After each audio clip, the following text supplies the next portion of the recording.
Muy buenas noches, sean todos bienvenidos a esta nueva edición de Campus USACH, esta instancia que va los lunes, martes y jueves, donde nos reunimos con nuestros académicos y académicas para debatir desde las distintas especialidades sobre la contingencia, sobre los principales temas que están en la agenda pública. Y en este martes, hoy en la noche, como siempre, estamos con 3 académicas de nuestro plantel, la Universidad de Santiago de Chile. Nos acompaña Leonor Huerta, física y astrónoma de la Facultad de Ciencia de la USACH, Andrea Jeftanovich, escritora y académica de literatura, parte de la FAU, la Facultad de Humanidades de, por supuesto, nuestro plantel, y Lorena Sulz, que se suma en esta edición, bióloga y académica de la Escuela de Medicina. Bienvenidas todas, ¿cómo están? Andrea, Leonor, Lorena, ¿cómo están? Muy buenas Hola, noches. buenas noches.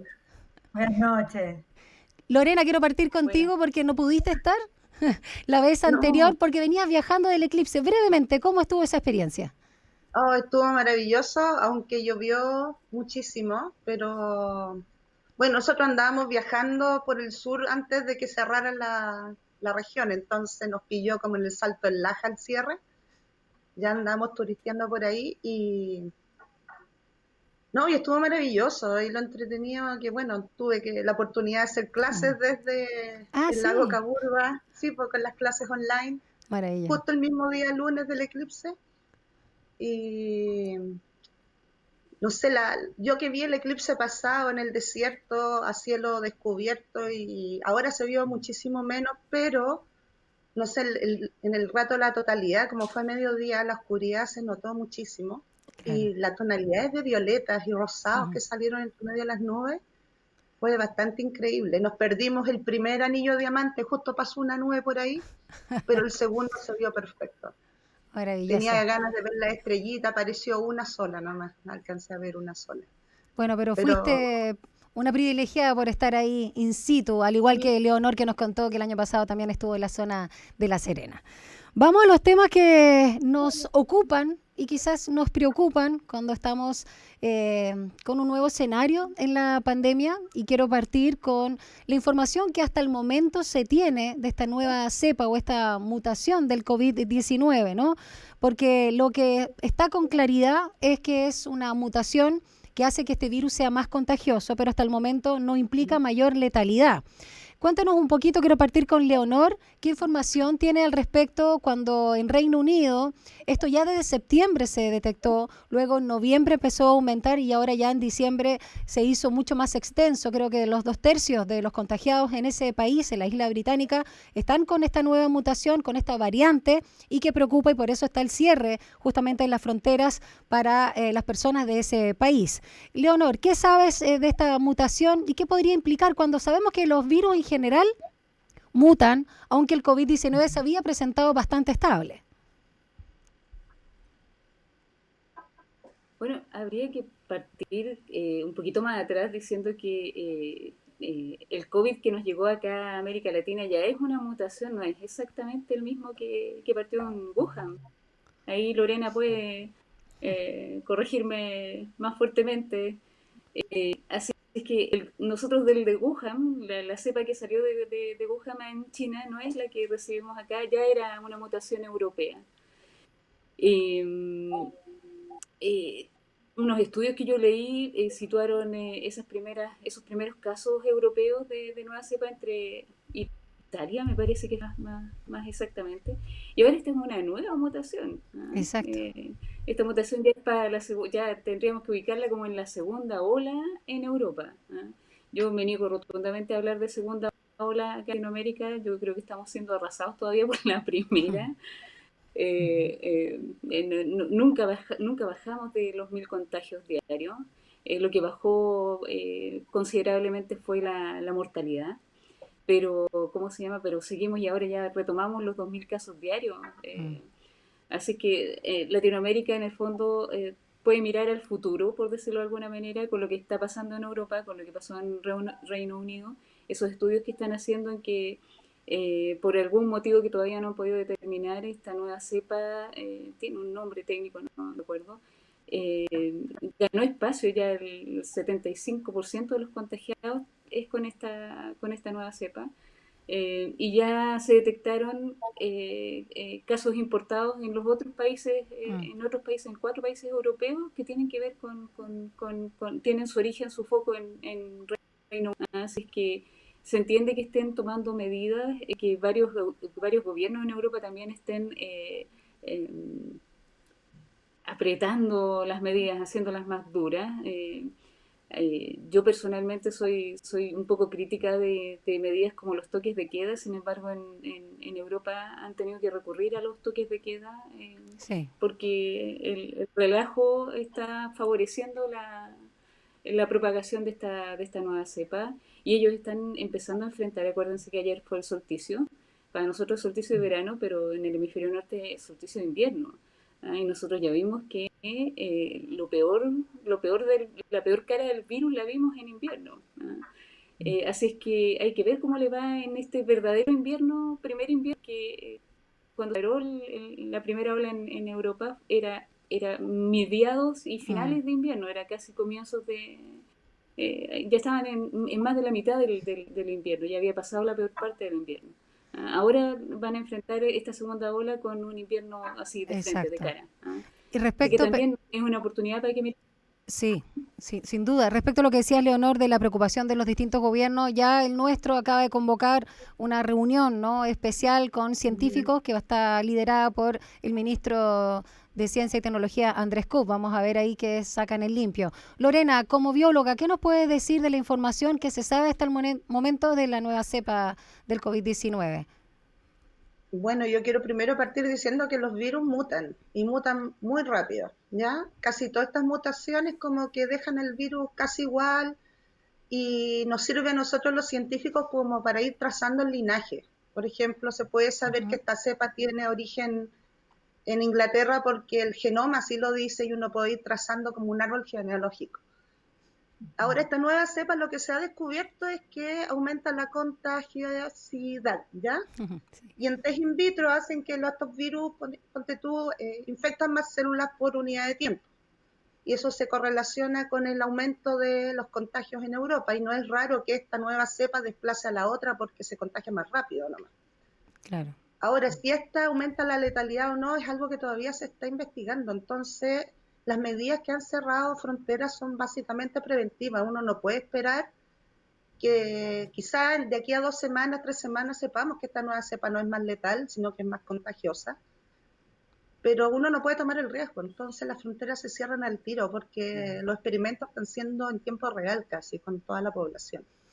Voy a Entonces todo lo que sea preventivo yo creo que está bien. Bienvenido. Voy a linkear lo que acabas de señalar con Andrea, porque también un poco como la percepción ciudadana, Andrea, respecto a cuando se habla de una nueva mutación, uno sin ser científica, ¿no? No sabe mucho a qué se refiere, pero ahí están los mensajes de las restricciones con nuestras nuevas medidas de fin de año que acaban de anunciar el gobierno chileno. Por un lado, Leonor lo decía, el toque de queda, que se extiende o se adelanta, como uno quiera verlo, y por supuesto también el mantener en este caso la fase 2 para la región metropolitana hasta el 4 de enero. ¿Cómo ves tú, Andrea, estos mensajes, este tipo de restricciones, cómo los toma la ciudadanía cuando vemos además los malls, las calles, el transporte público lleno a puertas de lo que va a ser la Navidad este día jueves? Un poco incomprensible y también habla de la psicología humana. Me encanta escuchar a mis colegas científicas porque ellas sí saben y son autoridad en ese campo, de modo que lo mío, no, obviamente yo no voy a opinar de la ciencia porque no podría, y me parece que hay que tener mucho respeto por las disciplinas. A mí, me imagino como todos los ciudadanos, me pasó que el día domingo, cuando apareció esta noticia de la nueva mutación, generó una angustia. Yo me imagino que como muchos me acosté ese día como preocupada, pensando que la luz verde que había de algún modo prendido la vacuna, la disponibilidad de la vacuna de algún modo se ponía en amarilla, esperando si iba a ser eficaz o no, se lo podríamos ver después lo de la vacuna con esta mutación. Genera mucha incertidumbre y es curioso cómo somos inconsecuentes los seres humanos, porque yo, bueno, soy más miedosa, me tendí a replegar y no comprendo mucho el movimiento de las calles, y creo que en términos de lenguaje, a mí me quedó muy grabada una imagen de Angela Merkel hace 2 semanas atrás, pensando que en Europa están viviendo esta situación de emergencia un poco, ¿verdad?, adelantada que nosotros, y se puso a llorar y dijo, hay que salvar la vida, no la Navidad. Y creo que ese sería el mensaje que yo creo que tenemos que tener todos los chilenos y todos, bueno, los habitantes del planeta aquejados por este virus, que hay que salvar la vida y no la Navidad, y siento que las imágenes de ayer era justo lo contrario. Salvar la Navidad con su rito de los regalos y las compras, me imagino, de decoración, eh, arriesgando la vida, porque obviamente lo que se veía no había 1,5 metros de distancia, eh, son espacios cerrados, los malls, ni siquiera es una feria al aire libre, de modo que muestra lo que ha mostrado toda toda la historia de la humanidad, nuestra inconsecuencia, nuestra impulsividad, que podríamos llevarlo a tantos otros terrenos. Sí, sin duda bien incomprensible ver lo que está pasando en las calles. La doctora Ángela Verdugo, académica también de nuestro plantel y quien fue ex subsecretaria, ¿no? Fue subsecretaria de redes asistenciales también. Le llamaba la atención una entrevista que le hicimos acá en la radio, la falta de sentido, ¿no? Porque esta fiesta religiosa tiene un sentido mayor y justamente está atentando con el sentido mayor que nos invita a esta pandemia. Leonor y Lorena, también en el ámbito científico, ¿qué saben respecto a estas nuevas vacunas, tanto la de Pfizer, BioNTech, también Moderna, la que se está hablando, que son las primeras que están saliendo justamente con luz verde, respecto a esta mutación? Porque también hay estudios preliminares de que no se descarta que pueda ser efectiva, pero tampoco se ha comprobado lo contrario. Lorena. A ver, las vacunas que están en este momento están hechas contra varias partes del virus, ¿ya? No sería muy inteligente agarrar una sola parte del virus sabiendo que los virus mutan súper rápido. Entonces, la probabilidad que esta vacuna siga reconociendo a este virus, aunque sea, porque esta es una mutación que está en la proteína S, que es donde está además dirigida la vacuna, pero está dirigida contra distintas partes de esta proteína.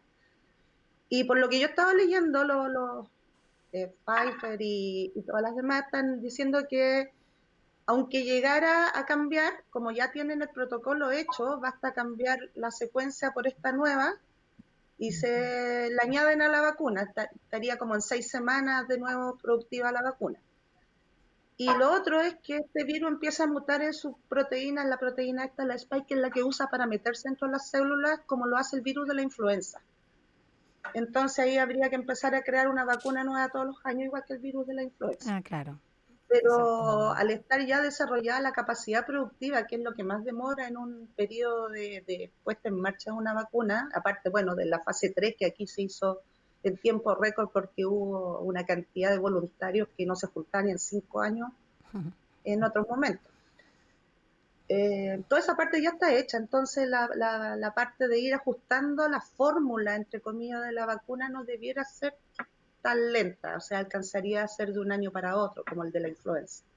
Es factible. Leonor, ¿qué sabes tú respecto, puedes agregar a lo que dijo Lorena, de también pensando que lo que vamos a recibir nosotros en primera instancia son tan solo 20.000 dosis, ¿no? Pensando que son para 10.000 personas. Y en ese sentido, ¿qué impacto tendría esa primera vacunación en nuestro país? Bueno, siguiendo un poco con lo que dijo Lorena, es bien importante recalcar que las vacunas no van a quedar obsoletas inmediatamente, simplemente porque mutó el virus va a seguir mutando. Lo que hay que hacer es, en el fondo, tratar de confinarlo y no dejarlo seguir mutando, ¿verdad? A una rapidez, ¿verdad? En que ya no se pueda, ya deje realmente obsoleta a la vacuna. Así que ahí los gobiernos, ¿verdad?, tienen harto que decir respecto de tratar de confinar un poco más, cerrar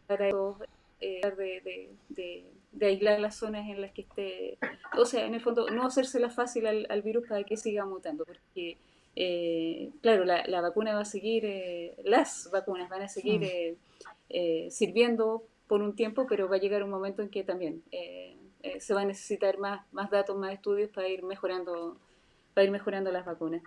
Y la cantidad de dosis, ahí hay un tema con las expectativas de la población, en lo que decía Andrea respecto de de este bajón, ¿verdad? Al escuchar que había una mutación. Siempre hay mutaciones, sin embargo, se produjo una especie de desánimo que también se expresó hasta en las bolsas Sí, de comercio del sí. mundo, respecto de que aparece esta mutación y hay un desánimo generalizado porque la buena noticia de las vacunas quedó como un poquito opacado.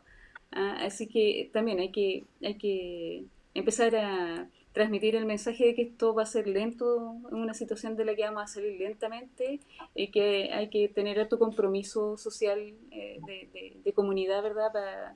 Para no caer en el individualismo, para no, ¿verdad? Tener actitudes que en el fondo favorezcan la propagación del virus. Eh, Harta empatía de parte de sobre todo la gente que es asintomática, porque Claro. los asintomáticos finalmente son los que más contagian, ¿no? De acuerdo a todo a lo que yo he podido leer. Así que, y lo otro es, no sé, estas declaraciones medias rimbombantes de que vamos a vacunar en un lapso corto 15 millones de personas, es crear expectativas que es muy poco probable que se puedan cumplir. Así que hay que aterrizar las expectativas y tratar de mostrar planes de trabajo, ¿verdad? Que estén más, sean más reales, ¿ah? Que Exacto. den una visión de que 2021 va a ser un año en pandemia. ¿Ah?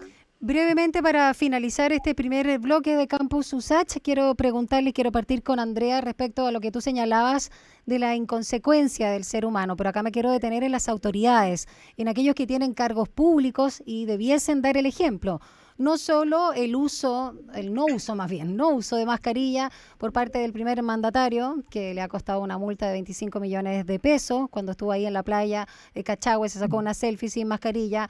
Luego el viaje a Coquimbo en fase 2 del alcalde de Recoleta, Daniel Jadue, presidenciable también, ¿no? Según las encuestas, también liderando.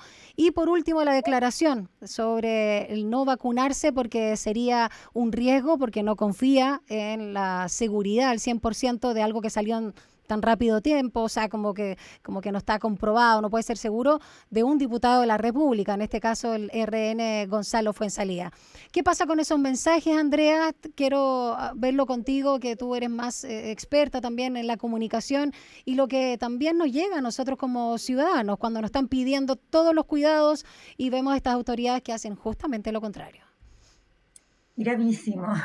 Eso se llama en el campo de la psicología disonancia cognitiva. Mis Sí. compañeros lo deben saber mejor que yo. Y es gravísimo porque una cosa es que un ciudadano, como hemos comentado, va a comprar al Costanera Center y se arriesga, o va a Makes y se arriesga a lo que hemos comentado, pero una autoridad tiene que comportarse como tal. Tiene que dar el ejemplo. Una imagen de un presidente, de un ministro, de un diputado, un senador, la imagen en sí, como del lenguaje semántico, pesa mucho más que la del ciudadano, que no podemos por qué exigirle tanto manejo de información. Incluso yo creo que ahí yo notaría que la campaña de educación ha sido muy deficiente. Por ejemplo, hace poco estuve escuchando personas que lavan las mascarillas de papel. Y cuando tú las lavas, se desactiva todo lo que produce, muy distinta a la de género. Claro. Hay ese tipo de, por falta de recursos y también por falta de información. Pero volviendo a lo que tú hablas de las autoridades, yo lo encuentro doblemente grave y no sé si ni siquiera la multa repara el daño que hacen, porque no transmiten una información. Una imagen vale mil palabras, se dice siempre, ¿verdad? Y al mismo tiempo no se cuadra con la campaña, con la información que emerge de las comisiones científicas, ¿verdad? De los cuidados mínimos. Te dicen mascarilla, 1,5 metros, lavado de manos. ¿Qué hacemos cuando el actual presidente y un candidato del próximo periodo rompen las reglas? Es un desastre. O sea, yo creo que más que multa, deberían pedir disculpas públicas y explicar el error y que sea una campaña de información, porque a mí me sorprende y me da vergüenza ajena personalmente. Claro, eso Y me preocupa. es querer estar por sobre la regla. Bueno, Andrea Jeftanovich, Leonor Huerta y Lorena Schulz, vamos a la primera pausa de Campus Usachi y regresamos con más contenidos. Vamos a escuchar música, vamos con The Stroke, esto es Last Night.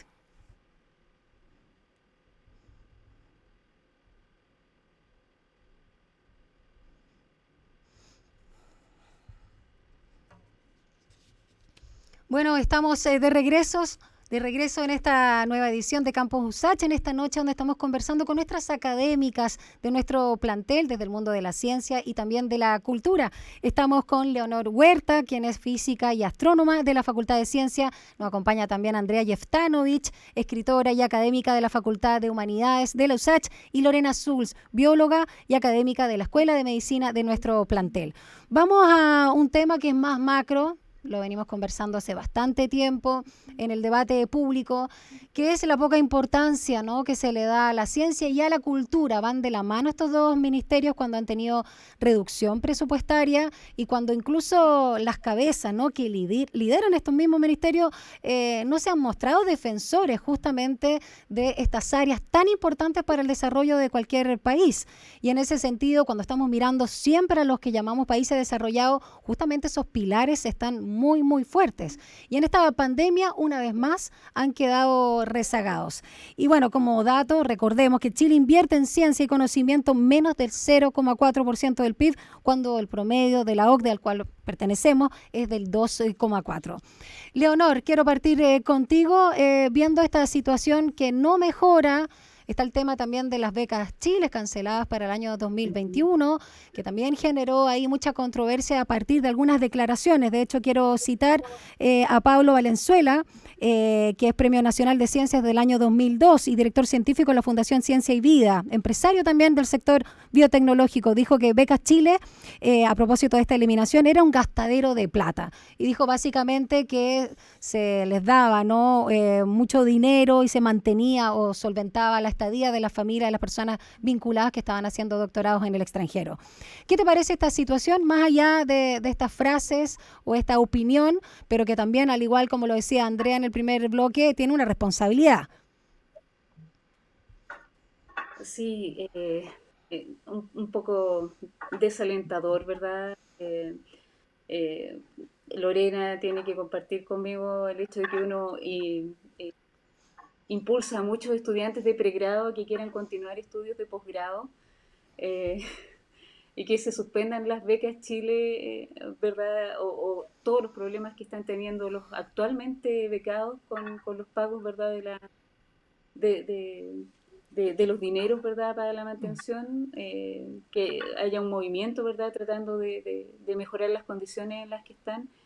Da mucha tristeza, ¿ah? Y también uno queda como en una posición de cómo le digo o voy a tener que dejar de decirle a los estudiantes talentosos, ¿verdad?, que quieran continuar sus estudios en posgrado.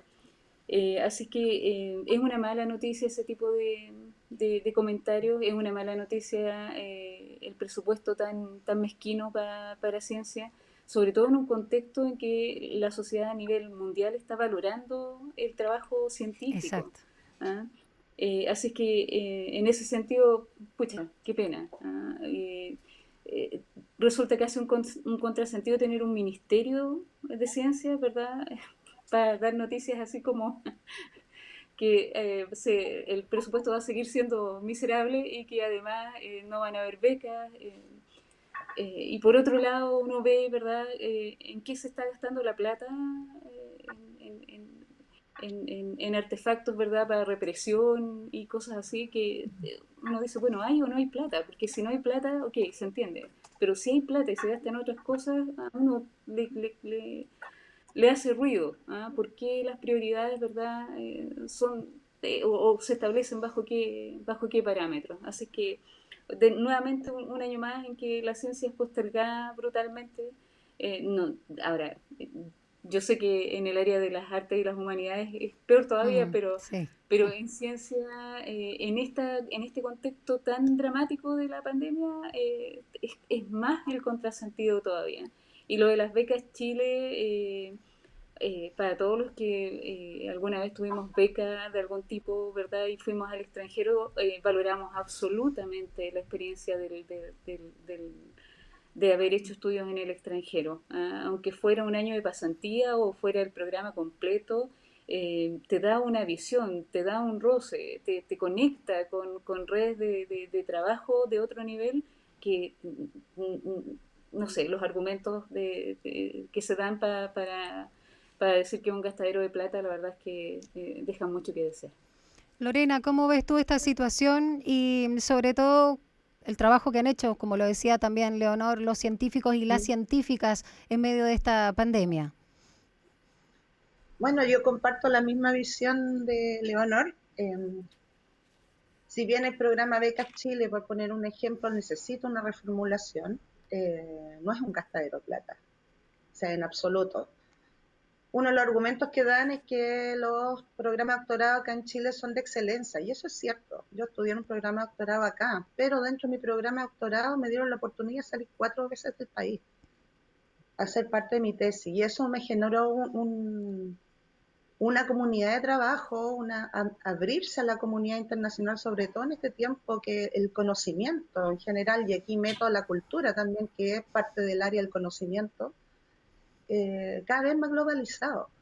Entonces, es una pena ver que los 2 ministerios que van a desarrollar, nos va a permitir pasar desde una economía explotadora y de recursos naturales a una quizás más industrializada o sustentable, que es la arte, es la cultura y la ciencia, son tan poco valorados, lo que genera cerebros creativos, que es lo que nos convoca aquí a las 4.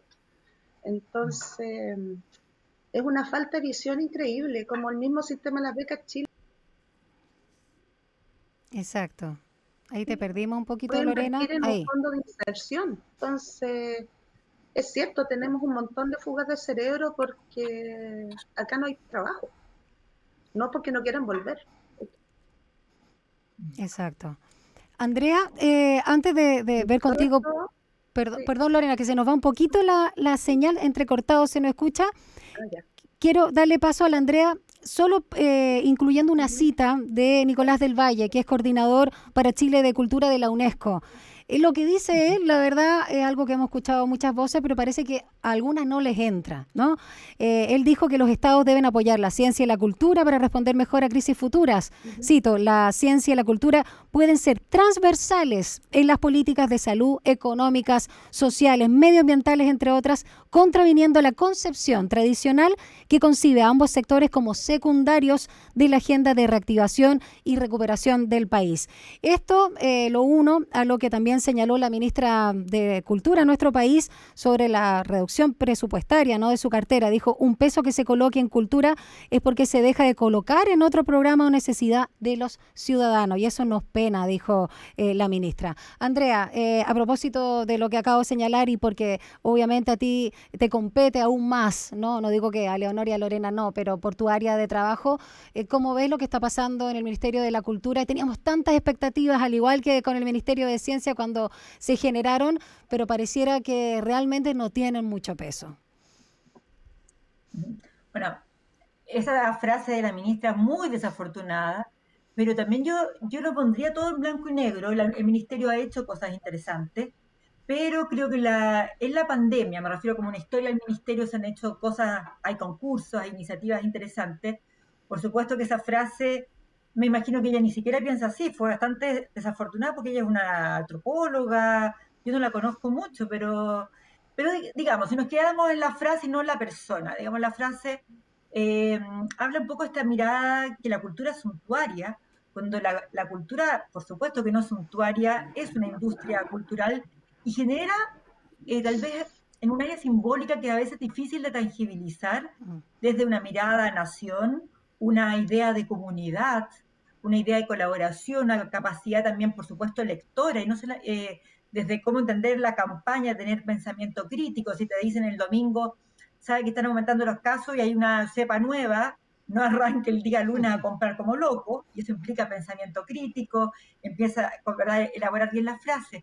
Pero bueno, eso es una primera nivel de la cultura, pero como creador de pilar emocional, como de comunidad imaginada, es fundamental. El teatro, la literatura, o sea, ¿qué seríamos todos sin Manuel Rojas? ¿Qué sería nuestra existencia sin la biblioteca, aunque sea pequeñita, que leímos para entender nuestro país, nuestro continente, nuestra condición humana? Y por ahí tomo otra cita de Merkel que me gusta tanto. ¿Ya? Le decían, por qué en Alemania se invierte tanto en cultura y en educación? Y decía, bueno, los ciudadanos ignorantes me resultan caros. Y ese es, Buenísima. por supuesto, a todo nivel de reflexión, de espiritualidad, de conexión, de abstracción, escuchar música clásica, un nivel de abstracción como las matemáticas, como las ciencias. Tenemos que entrenar nuestras habilidades no para comer y hacer como tener necesidades básicas, somos, los seres humanos somos más complejos. Y luego, a nivel, como hablaban mis compañeras, de colaboración global, qué importante. Eh, Cada vez que un artista, una obra de teatro chilena viaja a Portugal y regresa, viene con una nueva red de colaboración, con nuevos conceptos que seguramente van a impactar en su nueva creación. Y lo último, de las becas Chile, ¿Mm? yo también estudié fuera de Chile. Yo estoy de acuerdo que los doctorados chilenos son buenos, no me cabe la menor duda. Yo de hecho no estudié con becas Chile porque casi no financian humanidades. Yo estudié por la Universidad de California que me becó 5 años. A mí como chileno hubiese sido imposible pagar ese programa, pero al mismo tiempo uno dice, bueno, literatura, ¿qué importa las bibliotecas? Puedes leer acá o allá, o puedes aprender un idioma acá o lejos, fuera de Chile. Pero son otras cosas. Hay una alfabetización cultural de cómo se hacen las cosas, cómo convives. Me tocó, o sea, gracias a eso me dediqué a la literatura brasilera, gracias a eso estudié teatro, porque antes literatura no incluía mucho el teatro. eh, la red de revistas para futuras publicaciones, para programas, para proyectos de investigación, a ustedes les debe suceder mucho, que uno eh, postula en conjunto, toda la red de conferencias donde uno escucha los nuevos estudios. Entonces, la cooperación global es lo que, de algún modo, la lección positiva de la pandemia. Me parece insólito que pensemos como en el siglo XIX. Así es que no escuchen esa visión, creo que la humanidad apunta a otra cosa. Bueno, vamos al segundo bloque, o sea, el tercero, terminando este segundo de Campus USACH. Vamos a seguir con la cultura, pero ya vamos a llevarla a lo que ha sido este año, ¿no? Lo que hemos podido no solamente ver, apreciar, sino con las herramientas que hemos contado como animales creativos que somos. Vamos a la música, vamos con música chilena. Esto es Psycho, Debilidad.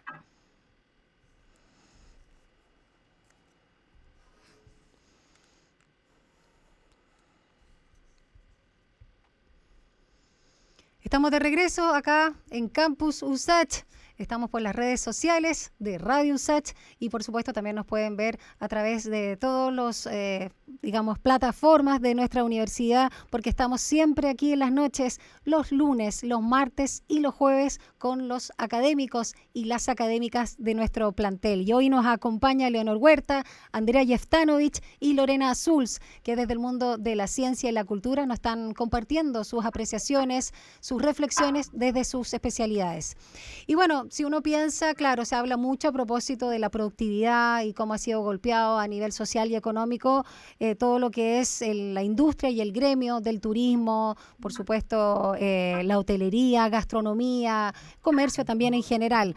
Pero también tenemos que pensar a propósito de lo que estábamos conversando recién en el segundo bloque del mundo de la cultura. Los artistas en nuestro país históricamente se han sentido muy solos, muy guachos, una palabra muy chilena, y totalmente desamparados en esta pandemia, donde han tenido que recurrir con más fuerza algo que es innato en ellos, que es la creatividad para solventar esta situación. Y claramente ahí las plataformas también han ayudado con estos sistemas híbridos, ¿no? Y en ese sentido también me gustaría preguntarles ¿cómo han visto justamente qué ha pasado con los artistas nacionales? ¿Cómo ustedes también se han permeado de cultura? Porque hay una necesidad interna del alma, ¿no? Por estar en contacto con la música, en vivo, que obviamente es otra experiencia de lo que es poner una radio o Spotify, lo que son las obras de teatro, que son muy difíciles de reemplazar, aunque hay plataformas que han hecho varias cosas al respecto. ¿Cómo lo han visto ustedes? ¿Cómo han podido disfrutar de este alimento o están con inanición, ¿no? ¿Cómo ha sido mucho más allá de las plataformas de streaming que también ayudan? Leonor, quiero partir contigo. Sí, uno podría resumir el 2020, ¿verdad? Pensando en qué habría sido de nosotros como seres humanos sin el acceso a la cultura, a los libros, sobre todo en las épocas de mayor confinamiento, junio, julio, por ejemplo, que llegaba a dar miedo salir a la calle o salir a comprar Sí, uno salía a comprar una vez a la semana o una vez cada 2 semanas para tratar de Sí. tener el menor contacto posible. Todo ese tiempo en casa, todo ese tiempo en un espacio muy reducido, si no es por la cultura y también un poco por la entretención, eh, no sé, se afecta la salud mental al poder tener tan poco espacio de recreación. Eh, yo debo decir que lo primero a lo que eché mano fue a los libros impresos, a la Ujú. biblioteca propia. Y después empecé a explorar, porque claro, uno los libros de uno los ha leído a veces más de una vez, entonces ya tampoco es tan entretenido. Así que ahí empecé a bajar apps para poder empezar a acceder a contenido en línea. Y más allá también de las plataformas de pago, ¿no? Yo creo que Onda Media fue como uno de Sí, los buenísimo. descubrimientos. Me descargué links de varias óperas, por ejemplo, para poder verlas en streaming, pero terminé todas viéndolas en repetición nomás. Cuando uno ya, la demanda no era tanta, porque no pude ver ninguna realmente en streaming. Y aquí hay un tema con la conectividad, con la calidad del servicio que prestan. Voy a aprovechar de hacer la crítica. Tirón La de calidad oreja. del servicio. Sí, las empresas de telecomunicaciones que te hacen pagar, no sé, 30 megas de subida y tantas de bajada, Sí. y terminás con 1 kilo de subida y medio kilo de bajada. Entonces, queda en evidencia, llegó un momento en que no podía ni conectarme ni a YouTube ni a Netflix, por la lentitud de las conexiones. Pero una vez que se arregló un poquito eso el nivel de reclamos que uno veía en redes sociales por lo malo de las conexiones, ya pude empezar a ver, Mm. por ejemplo, óperas completas ya más en streaming. Pero cuando recién salieron, claramente había una necesidad de mucha gente porque los pobres servidores quedaban atochados de gente conectándose y te dejaban como en lista de espera para que pudieras entrar a ver una ópera Claro. en vivo o un concierto en vivo. No he entrado a ninguno de pago, debo decirlo, por miedo a no tener tiempo después y perder la entrada, La suscripción. con tantas reuniones, claro, tanta demanda que hay en el teletrabajo, no, tampoco pude organizarme como para eso. Así que Ok. fueron eventos puntuales, pero suficientes como para mantener una salud mental y estar Eso, tranquilo en la ese salud aspecto. mental. Lorena, tú eres Ujú. músico, eres DJ también. ¿Cómo ha sido para Sí. ti el proceso creativo o la falta de interacción quizás con tus pares o con el público que está ahí vacilando la música? Queremos bailar, ¿no? Queremos bailar, ¿no es cierto? Sí, no, pero bueno, también fue el tiempo del streaming para nosotros. Mm. Eh, Traté de entrar al estudio también, a hacer creación de musical, pero la verdad también, como la Leonor, la sobrecarga de repente de pantalla, Mm. que uno se levanta frente al computador y se acuesta frente al celular o a la tele, como que ya me saturó un poco también. Me dediqué más que nada al jardín. Buenísimo. A la, ¿Tú tienes home studio en todo caso para tu música? sí, yo Ah, tengo un buenísimo. home studio acá, tengo mis maquinitas, de hecho también me dediqué al ordenar el estudio porque habían como 5 eras geológicas de cosas. Y bueno, yo también quería llamar un poco la atención a los artistas que están abandonados, pero también a todos los trabajadores del rubro de la cultura. Mm. Tengo, bueno, todos mis amigos DJ que están vendiendo verduras, por ejemplo, que han tenido que reinventarse, son trabajadores independientes, muchos de ellos informales, entonces no les llegó nada por ningún lado y algunos ni siquiera tienen 10%. Mm. Y también los otros trabajadores, los iluminadores, los tramoyistas, los sonidistas que están sin trabajo también.